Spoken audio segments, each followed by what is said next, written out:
ಕರ್ನಾಟಕದ ಇತಿಹಾಸದಲ್ಲಿ ಸಿದ್ದರಾಮಯ್ಯನವರು ಮತ್ತೊಂದು ಮೈಲುಗಲ್ಲನ್ನು ಸಾಧಿಸಿದ್ದಾರೆ. ಏನು ತಮ್ಮ 17ನೆಯ ಬಜೆಟನ್ನು ಇವತ್ತು ಮಂಡನೆ ಮಾಡಿದ್ದು. ಹಾಗಾದರೆ ಈ ಒಂದು ಉತ್ತರ ಕರ್ನಾಟಕದ ಜನರ ಏನೇನು ನಿರೀಕ್ಷೆಗಳಿದ್ವು, ಇನ್ನು ಒಂದು ಕಡೆ ಗ್ಯಾರಂಟಿಗಳೇ ಹಣ ಹೊಂದಿಸುವ ಒಂದು ಕಾರ್ಯದಲ್ಲಿ ಸಿದ್ದರಾಮಯ್ಯನಿದ್ರೆ, ಇನ್ನೊಂದು ಕಡೆ ಸಂಪೂರ್ಣವಾಗಿ ಕರ್ನಾಟಕದ ಎಲ್ಲ ಭಾಗಕ್ಕೂ ನ್ಯಾಯ ಕೊಡುವ ಏನು ಒಂದು ಕನಸಿತ್ತು ಅದು ಈ ಒಂದು ಬಜೆಟ್ನಲ್ಲಿ ಈಡೇರಿಸಿದ್ದಾರೆ. ಅದರಲ್ಲೂ ಉತ್ತರ ಕರ್ನಾಟಕ ಇರ್ಬೋದು, ಹೈದರಾಬಾದ್ ಕರ್ನಾಟಕಕ್ಕೆ ಏನೆಲ್ಲ ಕೈಗಾರಿಕೆಗಳ ಅಥವಾ ಏನು ಸಾಮಾಜಿಕವಾಗಿ ನ್ಯಾಯವನ್ನು ಒದಗಿಸಿದ್ರ ಅನ್ನುವುದನ್ನು ನಾನಿವತ್ತು ಹುಬ್ಬಳ್ಳಿ ಏನು ವಾಣಿಜ್ಯೋದ್ಯಮ ಸಂಸ್ಥೆಯಲ್ಲಿದ್ದೇನೆ. ಹಾಗಾದ್ರೆ ಈ ಒಂದು ಸಂಸ್ಥೆಯ ಪದಾಧಿಕಾರಿಗಳನ್ನು ಮಾತಾಡಿಸುವ ಒಂದು ಪ್ರಯತ್ನವನ್ನು ಕೂಡ ನಾನು ಇಲ್ಲಿ ಮಾಡ್ತಾ ಇದ್ದೇನೆ. ಉತ್ತರ ಕರ್ನಾಟಕದ ಬೇಡಿಕೆಗಳಲ್ಲಿ ನಾವು ಕೆಲವೊಂದು ಅಗ್ರಿಕಲ್ಚರ್ದಲ್ಲಿ ಆಗಲಿ ಅಥವಾ ರೈಲ್ವೆ ಯೋಜನೆಗಳಿಗಾಗಲಿ ಸಾಕಷ್ಟು ಅನುಕೂಲ ಮಾಡಿದ್ದಾರೆ.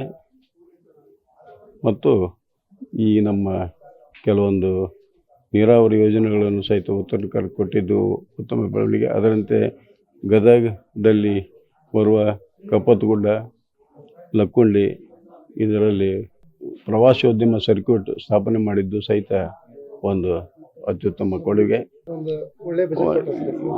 ಒಟ್ಟಾರೆ ಹೇಳ್ಬೇಕಂದ್ರೆ ಇದೊಂದು ಒಳ್ಳೆಯ ಬಜೆಟ್ ಅಂತ ನಾನು ಅನ್ನಿಸ್ತದೆ ನನಗೆ. ಜಿ.ಕೆ. ಆದಪ್ಪಗೌಡರು, president Karnataka chamber of commerce, Hubballi. ಇದನ್ನು ಬಜೆಟ್ನ ಹೇಗೆ ವಿಶ್ಲೇಷಣೆ ಮಾಡ್ತೀರಿ ಸರ್? ಇದು ಬಜೆಟ್ 100% ನಾವು 100% ಯಾರು ಕೊಡೋದಿಲ್ಲ, 99% ಅಂತ ಹೇಳೋಕ್ಕೆ ನಾವು ಇಚ್ಛಪಡ್ತೀವಿ. ವಾಣಿಜ್ಯೋದ್ಯಮ ಸಂಸ್ಥೆಯಿಂದ ನಾವು ಭಾಳ ಸ್ವಾಗತ ಮಾಡ್ತೇವೆ ಈ ಬಜೆಟ್ಗೆ.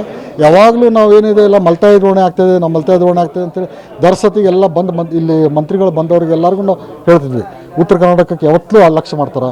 ಇವರಿಗೆ ಕರ್ನಾಟಕ ಅಂದರೆ ಬೆಂಗಳೂರು ಬಿಟ್ಟು ಕರ್ನಾಟಕ, ಬಿಯಾಂಡ್ ಬೆಂಗಳೂರು ಏನು ಯೋಜನೆ ಹಾಕ್ಕೊಂಡಿದಾರಲ್ಲ, ಆ ಬಿಯಾಂಡ್ ಬೆಂಗಳೂರಿಗೆ ಇದು ಒಳ್ಳೆ ಬಜೆಟ್. ಬಿಯಾಂಡ್ ಬೆಂಗಳೂರು ಏನು ಮಾಡ್ಬೇಕಂತೇಳಿ ಮಾಡಿದಾರಲ್ಲ, ಅದಕ್ಕೆ ಅವು ಹೊರಗಡೆ ಬಂದು ಈ ಕಡೆ ಎಲ್ಲ ನಾರ್ತ್ ಕರ್ನಾಟಕಕ್ಕೆ ಲ್ಯಾಂಡ್ ಬ್ಯಾಂಕ್ಸ್ ಆಯ್ತು, ಇಂಡಸ್ಟ್ರಿಯಲ್ ಪಾರ್ಕ್ ಆಯ್ತು, ಕಲ್ಯಾಣ ಕರ್ನಾಟಕ 13,000 ಕೋಟಿ ಕೊಟ್ಟಿದ್ದಾರೆ ಡೆವಲಪ್ಮೆಂಟ್ಗೆ. ಎಲ್ಲ ಥರದಿಂದ ಇದು ಒಳ್ಳೆ ಬಜೆಟ್. ಸಿಲ್ಕ್ ಬೋರ್ಡ್ ಕೊಟ್ಟಿದ್ದಾರೆ, APMCಗಳಿಗೆ ಅನುದಾನ ಮೀಸಲಿಟ್ಟಾರೆ. ಟೆಕ್ನಿಕಲಿ ವೈಫೈ ಡೆವಲಪ್ಮೆಂಟಿಗೆ ಆಯ್ತು, ಟೆಂಡರ್ ಡೆವಲಪ್ಮೆಂಟಿಗೆ, ಎಲ್ಲದಕ್ಕೂ ಟೆಕ್ನಿಕಲಿ ಏನೇನು ಅಭಿವೃದ್ಧಿ ಮಾಡಬೇಕು APMCಗಳಿಗೆ ಎಲ್ಲ ಅವರು ಬಜೆಟಲ್ಲಿ ಹೇಳಿದ್ದಾರೆ. ಇದು ಒಳ್ಳೆ ಬಜೆಟ್ ಸರ್ ಇದು ಹೇಳ್ಬೇಕಂತಂದರೆ. ಆಮೇಲೆ ಅದು ಅಲ್ಲದೆ ಲಾಸ್ಟಿಗೆ ಮಕ್ಕಳಿಗೆ ಮೊಬೈಲ್ ಬ್ಯಾನ್ ಮಾಡಿದಾರಲ್ಲ, ಅದೊಂದು ಬಹಳ ಒಳ್ಳೆ ಒಂದು ನಿರ್ಧಾರ ತೊಗೊಂಡಿದ್ದಾರೆ ಅಂತ ಹೇಳಲಿಕ್ಕೆ ಇಚ್ಛಪಡ್ತೇನೆ. ಯಾಕಂದರೆ ಈಗಿನ ಮಕ್ಕಳು ನಾಳೆ ಅವರೇ ಒಳ್ಳೆ ಪ್ರಜೆಗಳಾಗಬೇಕು. ನಮ್ಮ ರಾಜ್ಯ ಬೆಳಿಬೇಕಂತಂದರೆ ಒಳ್ಳೆ ಪ್ರಜೆಗಳಾಗಿ ನಿಂತರೆ ನಮ್ಮ ರಾಜ್ಯ ಬೆಳೆಯುತ್ತೆ. ಯಾಕಂದರೆ ಈ ಮಕ್ಕಳು ನೋಡಿಬಿಟ್ರೆಲ್ಲ ಕ್ರಿಮಿನಲ್ ಮೈಂಡು, ಮೊಬೈಲ್ ನೋಡ್ತಾರೆ, ಕೆಟ್ಟ ಚಿತ್ರಗಳು ನೋಡ್ತಾರೆ, ಅಲ್ಲಿ ಆಮೇಲೆ ಕ್ರಿಮಿನಲ್ ಆ್ಯಕ್ಟಿವಿಟೀಸ್ ನೋಡ್ತಾರೆ. ಹೀಗಾಗಿ ಮನುಷ್ಯನ ವ್ಯಕ್ತಿತ್ವ ಬದಲಾಗ್ತೈತೆ.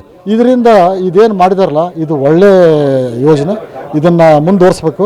ಸಂಸ್ಥೆ ಪರವಾಗಿ ನಾವು ಅವರಿಗೆ ಧನ್ಯವಾದಗಳು ತಿಳಿಸ್ತೀವಿ. ಇಲ್ಲ, ಉತ್ತರ ಕರ್ನಾಟಕದ ಇನ್ನೂ ಡೀಟೇಲ್ಸ್ ನಮಗೆ ಬರಲಿಲ್ಲ. ಬಟ್ ಈ ಸಲ ಬಜೆಟಲ್ಲಿ ಒಂದು ಸ್ವಲ್ಪ ಫೋಕಸ್ ಇದೆ ಅಂತ ಅನ್ನಿಸ್ತಾ ಇದೆ. ಅದು ಬೆಳಗಾಮಲ್ಲಿ 1,000 ಎಕರಲ್ಲಿ ಒಂದು ಇನ್ಫ್ರಾಸ್ಟ್ರಕ್ಚರ್ ಇಂಡಸ್ಟ್ರಿಯಲ್ ಕಾರಿಡಾರ್ ಬರ್ತಾ ಇದೆ ಅಂತ ಅನ್ನಿಸ್ತಾ ಇದೆ. So that is also one of the important step. ಆಮೇಲೆ ಆಲ್ ಅಗ್ರಿಕಲ್ಚರ್ ಯೂನಿವರ್ಸಿಟೀಸಲ್ಲಿ ರಿಸರ್ಚ್ ಓರಿಯೆಂಟೆಡಲ್ಲಿ NABL ಸರ್ಟಿಫೈಡ್ ಥರ ಲ್ಯಾಬ್ ಆಗ್ತಾಯಿದೆ. ಒಂದೊಂದು ಲ್ಯಾಬ್ ಅಲ್ಲಿ ಸಿಕ್ಕಾಪಟ್ಟೆ ಇದಿರುತ್ತೆ. ಇದರಿಂದ ಏನಾಗುತ್ತೆ, ರೈತರಿಗೆ ಒಂದು ಒಳ್ಳೆ ಪ್ರೊಡ್ಯೂಸನ್ನು ಹೇಗೆ ಮಾಡಬೇಕು ಇವತ್ತಿನ ಯುಗದಲ್ಲಿ, ಒಂದು ಒಳ್ಳೆ ಪ್ರೊಡ್ಯೂಸ್ಗೆ ಒಂದು ಒಳ್ಳೆ ರೇಟ್ ಬರುವಂಥ ಒಂದು ವ್ಯವಸ್ಥೆ ಕೂಡ ಇನ್ನು ಮುಂದೆ ಬರುವಂಥ ದಿವಸದಲ್ಲಿ ಆಗ್ಬೋದು. ಅದು ಒಂದು ರೈತರಿಗೆ ಅವ್ರಿಗೆ ರಫ್ತು ಮಾಡೋಕ್ಕೂ ಕೂಡ ಅನುಕೂಲ ಆಗ್ಬೋದು. ರೈತರಿಗೆ ಅದು ಒಂದು ಒಳ್ಳೆ ಪ್ರೊಡ್ಯೂಸನ್ನು ರೇಟ್ ಬರ್ಬೋದು ಅಂತ ಅನ್ನಿಸ್ತಾ ಇದೆ. ಇದೆಲ್ಲ ಒಂದು ಆಗೋಕ್ಕೆ ಒಂದು ಸ್ವಲ್ಪ ಟೈಮ್ ಹಿಡಿಯುತ್ತೆ. ಬಟ್ ಇದು ಆದರೆ ಒಂದು ಒಳ್ಳೆ ನಮ್ಮ ಭಾಗಕ್ಕೆ ಒಂದು ಒಳ್ಳೆ ಡೆವಲಪ್ಮೆಂಟನ್ನು ನಾವು ಕಾಣ್ಬೋದು ಅಂತ ಅನಿಸುತ್ತೆ.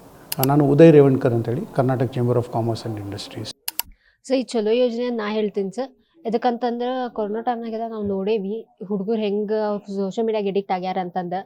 ಅದಾದ್ಮ್ಯಾಗ ಸ್ಕ್ಯಾಮ್ಸು ಭಾಳ ಆಗಾಕತ್ತು ಸರ್. ಹೆಂಗಂತಂದ್ರೆ ಹುಡುಗರು ಏನರ ಆನ್ಲೈನ್ ಪ್ಲಾಟ್ಫಾರ್ಮ್ನ ಏನರ ಮೆಸೇಜ್ ಬಂತಂದ್ರೆ ಅದನ್ನು ಒತ್ತಿ ನೋಡ್ಬಿಡ್ತಾರೆ.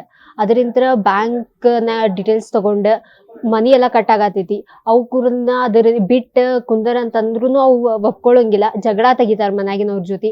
ಸೊ ಮನಿ ಬಿಟ್ಟು ಹೋಗ್ತೇನಿ ಹಿಂಗೆ ಅಂತೆಲ್ಲ ಹೇಳ್ತಾರೆ.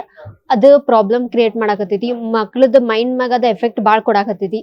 ಅವ್ರ ಗೇಮ್ಸ್ ಅಂತಂದು ಅದಕ್ಕೆ ಎಡಿಕ್ಟ್ ಆಗಿ ಕುಂದ್ರಾಕತ್ತಾರ. ಅದಕ್ಕೆ ಎಡಿಕ್ಟ್ ಆಗಿ ಕುಂದ್ರೋದ್ರಿಂದ ಅವ್ರ ಅಭ್ಯಾಸದ ಕಡೆ ಏನು ಲಕ್ಷ್ಯ ಕೊಡಾಕತ್ತಿಲ್ಲ. ಅದ್ರ ಜೊತೆಗೆ ಅವ್ರು ಬೇರೆ ಕಡೆ ಎಲ್ಲ ಲಕ್ಷ್ಯ ಕೊಟ್ಟು ಅವ್ರದ್ದು ಟ್ಯಾಲೆಂಟನ್ನು ಎಕ್ಸ್ಪ್ಲೋರ್ ಮಾಡಾಕತ್ತಿಲ್ಲ. ಮೊಬೈಲ್ಸಿಗೆ ರೆಸ್ಟ್ರಿಕ್ಟ್ ಆಗಿ ಕುಂದ್ರಾಕತ್ತಾರ. ಸೊ ಇದೊಂದು ಚಲೋ ಯೋಜನೆ ಅಂತ ನಾ ಹೇಳ್ತೀನಿ ಸರ್.